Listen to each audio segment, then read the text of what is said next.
Hello बच्चों, good morning. Class sixth Hindi में है आपके चैप्टर नंबर 4।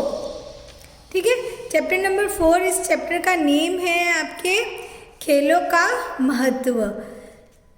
खेल तो आपको पता ही है, खेल तो हर एक बच्चों का प्रिय होता है। हर एक बच्चों को सभी बच्चों को खेल जो है बहुत ही अच्छा लगता है। यानी कि लेकिन खेलों का महत्व के बारे में आज इस चैप्टर के अंदर हम पढ़ेंगे। यानी कि खेल से क्या क्या लाभ होते हैं और उनका कितना जीवन में कितना महत्व है, इसके बारे में इस चैप्टर के अंदर बताया गया है, खेलों के बारे में। ठीक है, अब हम इस चैप्टर को पढ़ेंगे। खेल शब्द का अर्थ है हिलना डुलना अथवा गति करना। यानी कि आपको भी पता है खेल में तो हिलना डुलना होता ही है, गति करना होता है। अतः शरीर के व्यायाम हेतु खेल कूद का विशेष महत्व है। विभिन्न खेल शरीर की गति को नियमों में बांधने से ही अस्तित्व में आए हैं। बहुत से ऐसे खेल हैं जो शरीर की गति यानी स्पीड और उसके नियम में बांधने से ही अस्तित्व में आए हैं। आदिकाल से ही लोग खेलों का आनंद लेते चले आ रहे हैं। अतः खेल की सामान्य परिभाषा जो है आपके यहाँ पे नीचे दी गई है।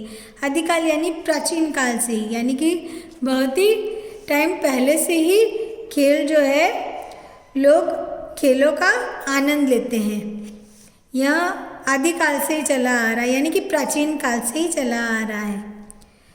नियमों के अधीन कोई भी शारीरिक अथवा बौद्धिक प्रतियोगिता खेल कहलाती है। यानी कि जो शारीरिक और बौद्धिक, यानी कि एक तो शारीरिक खेल होते हैं और एक बौद्धिक यानी बुद्धि से संबंधित प्रतियोगिता होती है जिसमें नियम होते हैं।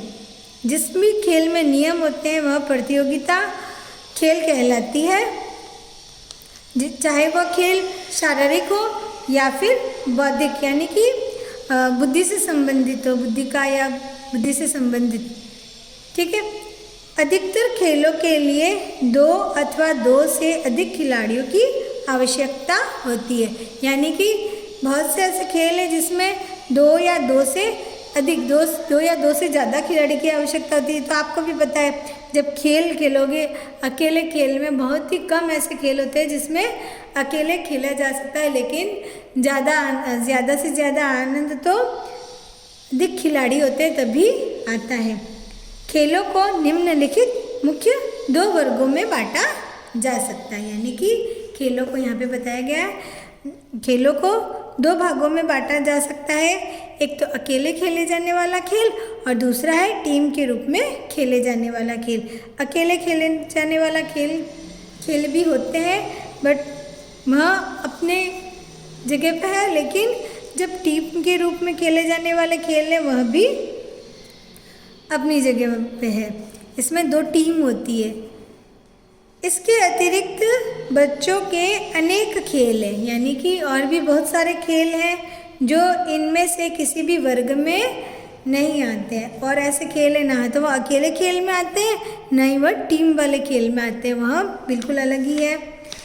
उन्हें सामान्यतः खेल कूद का नाम दिया गया। आप देखते हैं बच्चे कई बार घर में अपने अपने नियम बना के कुछ भी गेम बना लेते हैं और खेलने लगते हैं, तो वही खेल जो होते हैं ना तो इस वर्ग में आते हैं, नहीं इसमें।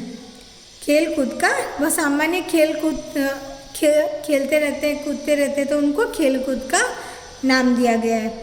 खेल कूद से शरीर फुर्तीला तो बनता ही है, साथ ही इसमें बल भी मिलता है। इसी कारण बच्चों के लिए खेल कूद अत्यंत आवश्यक है। आपको भी पता है कि भाई खेल कूद से जो है आपके शरीर में फुर्ती आ जाती है। इसके बिना बच्चे के शरीर तथा मस्तिष्क में का उचित विकास नहीं हो पाता। तथ्य को आदिकाल से ही मानव समाज ने समझ लिया है। इस तथ्य को जो है आदिकाल से ही मानव ने समझ लिया है। प्राचीन काल से ही। इसी कारण प्राचीन आश्रमों में गुरुजन शिष्यों की बौद्धिक शिक्षा के साथ साथ उन्हें शारीरिक व्यायाम वाले खेलों का भी अभ्यास करवाते थे। इन्हीं खेलों में युद्ध कलाएं भी सम्मिलित थी। इसमें बताया गया है कि भाई जो पुराने समय में जब आश्रम जो होते थे जहाँ पर शिक्षा के लिए भेजा जाता था बच्चों को, वहाँ पर गुरुजन जो होते हैं शिष्यों को की बौद्धिक यानी कि बौद्धिक शिक्षा, बुद्धि से संबंधित जो शिक्षा जो होती थी उनके साथ साथ शारीरिक व्यायाम यानी कि शरीर कसरत भी करवाते थे। कसरत वाले खेलों का अभ्यास भी करवाते थे और इन्हीं खेलों में युद्ध कलाएं भी सिखाई जाती थी। वास्तव में शारीरिक व्यायाम का आरंभ स्वास्थ्य शिक्षा के रूप में 700 वर्ष ईस्वी पूर्व यूनान में हो गया था। स्थान स्थान पर किशोरों तथा युवा लड़कों के लिए व्यायाम शालाएं बनवा दी गई थी जहां उन्हें स्वास्थ्य संबंधी शिक्षा दी जाती थी। यानी कि हर जगह पर ऐसी जहाँ पे एक्सरसाइज वगैरह करवाई जाती है वहाँ पर बनवा दिए गए थे जहाँ उन्हें स्वास्थ्य से संबंधित शिक्षा जो है उनको दी जाती थी। वही युवक बड़े होकर सैनिक बनते थे। एक सैनिक के लिए क्या होता है, सबसे आवश्यक यही बात होती है कि भाई सैनिक का स्वस्थ रहना बहुत ही आवश्यक होता है, उनमें फुर्ती होनी चाहिए। इसीलिए सैनिक बनते थे जिनको स्वास्थ्य संबंधी शिक्षा दी जाती थी और वे बड़े होकर सैनिक बनते थे। इन व्यायामशालाओं में उन्हें थाली की आकृति की एक वस्तु फेंकने का अभ्यास भी करवाया जाता था। यानी कि एक गोल थाली की आकृति होती थी, तो उसको थाली की आकृति की एक वस्तु होती थी जिसे फेंकने का अभ्यास यानी फेंकने की प्रैक्टिस करवाई जाती थी। इस वस्तु को डिस्कस कहा जाता था तथा इस खेल को डिस्कस थ्रो भी कहते थे। यानी कि उसको जो थाली की आकृति थी तो उसको फेंकना सिखाया जाता था, उसका अभ्यास करवाया जाता था और इस खेल को क्या कहते थे, डिस्कस थ्रो। इन युवकों को भाला फेंकने की कला की शिक्षा भी दी जाती थी। भाला आप देखते हो, भाला तो आपने देखा ही होगा, पहले जो हथियार होता था जिसे फेंक कर चलाया जाता था जिसे भाला कहते हैं, तो उन्हें भाला फेंकने की कला की शिक्षा भी दी जाती थी। इसके अतिरिक्त दौड़ लगाने, शारीरिक व्यायाम करने तथा छलांग लगाने की भी पूरी जानकारी प्रदान की जाती थी। यानी कि दौड़ना और छलांग लगाना, ये सारी इन सब की पूरी जानकारी दी जाती थी। 18वीं शताब्दी में शारीरिक व्यायाम तथा विभिन्न खेल जर्मनी के विद्यालयों में पाठ्यक्रम का एक नियमित भाग बना दिए गए तथा इनको स्वास्थ्य शिक्षा का नाम दे दिया गया। यहाँ पे बताया गया है कि भाई विभिन्न खेल जो जर्मनी के विद्यालय जो थे उनको पाठ्यक्रम का एक हिस्सा बना दिया गया, जो नियमित यानी कि हमेशा के लिए हिस्सा बना दिया गया था, जिसे स्वास्थ्य शिक्षा का नाम दे दिया गया। कुछ ही समय में इंग्लैंड तथा स्वीडन के विद्यालयों में भी स्वास्थ्य शिक्षा का नियमित प्रचलन दैनिक शिक्षा के अनिवार्य अंग के रूप में आरंभ हो गया। यानी कि कुछ समय जब जर्मनी में हुआ उसके कुछ समय बाद में इंग्लैंड तथा स्वीडन के विद्यालयों में भी स्वास्थ्य शिक्षा का नियमित प्रचलन दैनिक शिक्षा के अनिवार्य दैनिक यानी जो पूरे दिन की जो शिक्षा जो होती है उनके अनिवार्य अंग यानी कि कंपलसरी अंग के रूप में आरंभ हो गया था। क्या फलतः अन्य विषयों के अध्यापन के मध्य 1 घंटे के लिए शारीरिक व्यायाम की विभिन्न गतिविधियां करवाई जाने लगी। यानी कि जब और भी जो विषय जो होते थे उनकी पढ़ाई के साथ साथ में बीच में मध्य 1 घंटे के लिए शारीरिक व्यायाम की विभिन्न जो सारी गतिविधियां होती थी वह भी करवाई जाने लगी। उद्देश्य यह था कि बौद्धिक गतिविधि से हुई थकान तथा आलस्य की न्यूनता में परिवर्तित करके छात्रों में नई स्फूर्ति जगाई जा सके। यानी कि इन खेलों के पीछे इनका यह उद्देश्य था कि भाई जो बौद्धिक गतिविधि यानी जो बुद्धि से संबंधित जो भी उनकी थकान जो हुई थी, आलस्य जो था, उनमें परिवर्तन, उनमें बदलाव लाया जा सके और छात्रों में जो है नई स्फूर्ति यानी कि नई चुस्ती जो है जगाई जा सकती है। इसलिए उनको खेलों की ट्रेनिंग दी जाती थी। इस प्रकार स्वास्थ्य शिक्षा को विद्यालयों के समस्त पाठ्यक्रम का एक अविच्छिन्न अंग बना दिया गया। इस प्रकार जो है स्वास्थ्य शिक्षा को विद्यालयों के समस्त जो पाठ्यक्रम जो था उसके अंदर इसको एक स्वास्थ्य शिक्षा को अविच्छिन्न यानी कि कभी ना टूटने वाला अंग जो है बना दिया, हिस्सा बना दिया गया था इसको, किसको? स्वास्थ्य शिक्षा को। इसके फलस्वरूप शिक्षा की परिभाषा ही बदल गई। परिणाम क्या हुआ कि जो शिक्षा की जो है परिभाषा है बिल्कुल बदल गई। शिक्षा का अर्थ केवल बौद्धिक विकास न रहकर शारीरिक विकास भी इसका अभिन्न अंग बन गया। यानी कि इसका परिणाम यह हुआ कि भाई शिक्षा का अर्थ जो केवल बौद्धिक विकास जो था वह न रहकर शारीरिक विकास भी हो गया। यानी कि उनको बौद्धिक विकास के साथ साथ शारीरिक विकास भी होने लगा। धीरे धीरे स्वास्थ्य शिक्षा के नाम पर प्राथमिक विद्यालयों के नन्हे छात्रों के लिए भी विभिन्न हल्के शारीरिक व्यायाम तथा शिशु खेल प्रचलित होने लगे।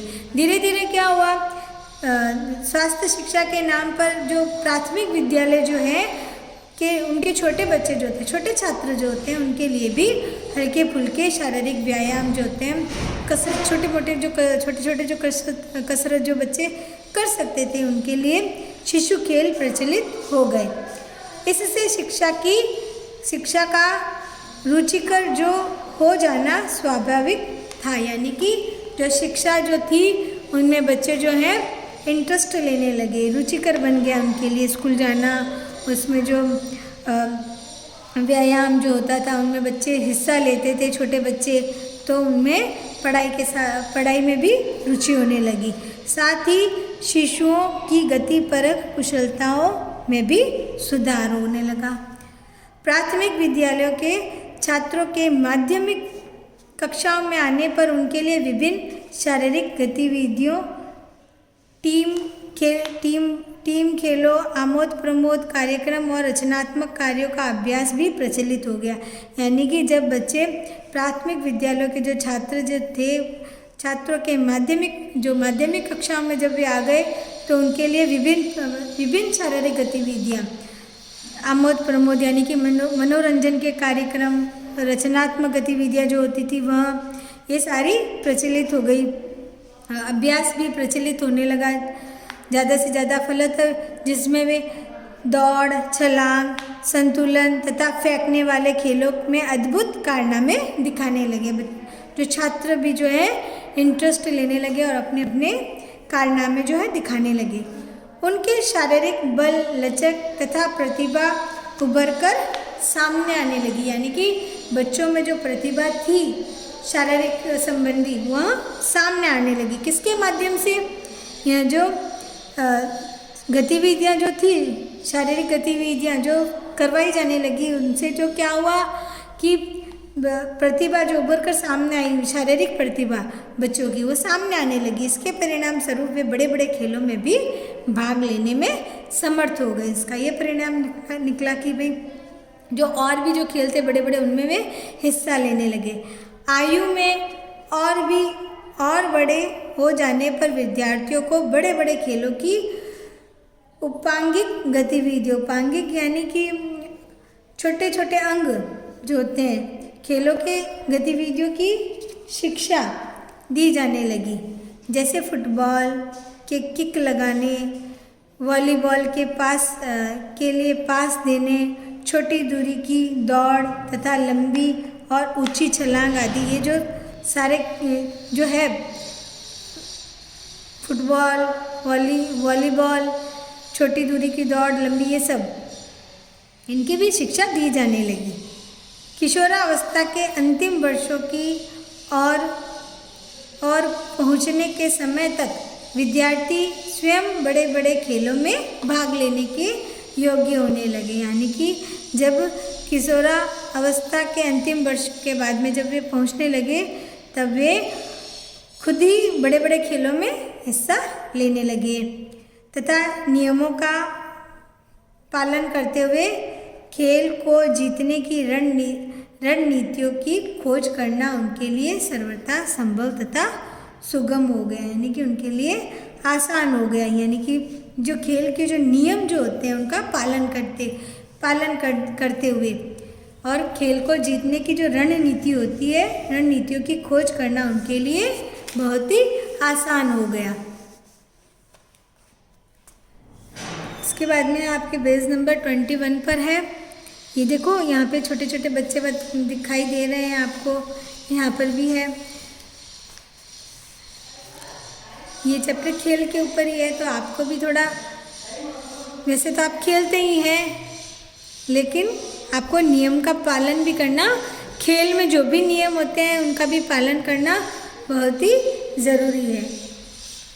युवा होकर उच्चतर कक्षाओं तथा कॉलेज के स्तर पर पहुंचने तक विद्यार्थी शारीरिक स्वस्थता तथा तनाव नियंत्रण की कलाएं भी सीख पाने में प्रवीण होने लगे तथा शांति और क्लांति से जूझकर विजय पा लेने का गुण उनमें आ जाना स्वाभाविक सी बात हो गई।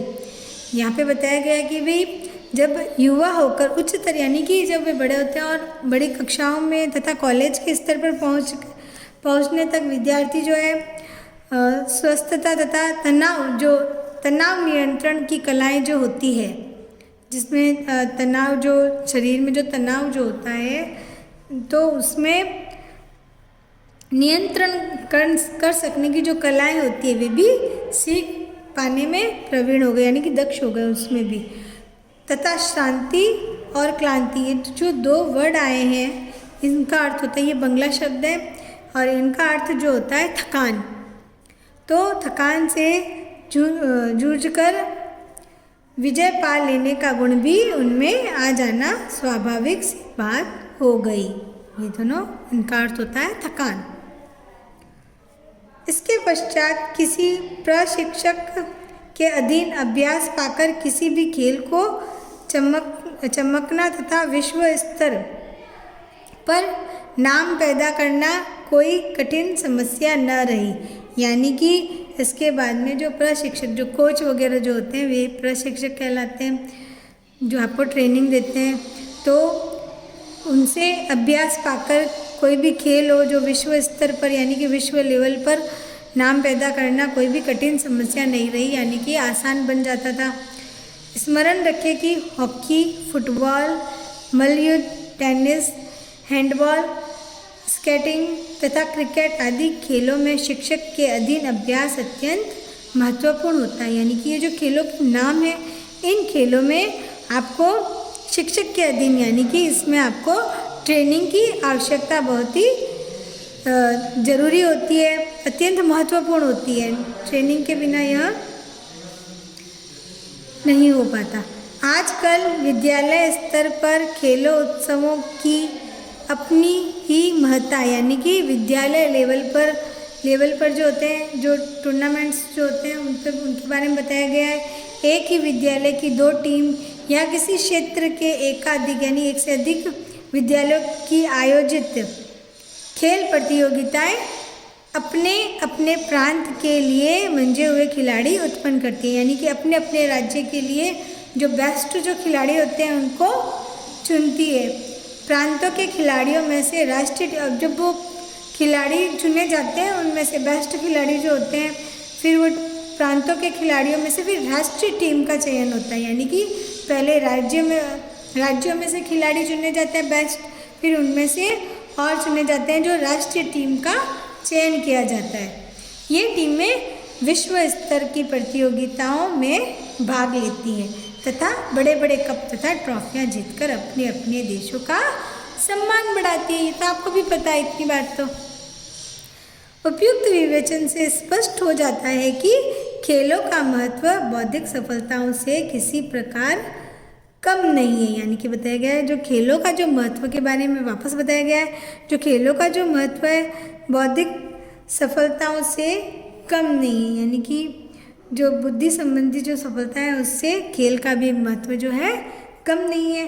बौद्धिक क्षेत्रों में चमकने वाले सितारे साहित्य, विज्ञान, खगोल विद्या आदि क्षेत्रों में अपने कर्तव्य दिखाते हैं, तो खेल जगत के सितारे खेल के मैदान में, युद्ध क्षेत्रों में जो बौद्धिक क्षेत्रों में चमकने वाले सितारे वो साहित्य है, विज्ञान है, इनमें अपने कर्तव्य दिखाते हैं। तो जो खेल जगत के जो सितारे जो होते हैं, यानी कि जो खेल में जो बेस्ट होते हैं, वे सितारे खेल के मैदान में और युद्ध क्षेत्रों में चमकते हैं, वे अपने कर्तव्य दिखाते हैं। सत्य कहा गया है कि अधिकतर युद्ध खेल के मैदानों में जीते जाते हैं, यानी कि ज़्यादा से ज़्यादा जो युद्ध जो है खेल के मैदानों में जीते जाते हैं। तो ये चैप्टर जो है आपके इतना ही है। खेलों का महत्व है, इसमें खेलों के महत्व के बारे में बताया गया है, यानी कि किस तरह से खेल जो है हमारे जीवन का एक हिस्सा है, जो बहुत ही ज़रूरी है, जो अभिन्न अंग है हमारे, जो खेल को हमारे जीवन का एक हिस्सा बनाया गया है, जिससे हमारा बौद्धिक स्तर के साथ साथ शरीर में जो है फुर्ती भी आ जाती है। ठीक है, ये आपके इसमें महत्व बताए गए हैं। ये चैप्टर आपके हो गया है। इसमें आपके शब्दार्थ जो हैं कॉपी में करने हैं, जो कि पेज नंबर 21 पर है। ठीक है, थैंक यू बच्चों।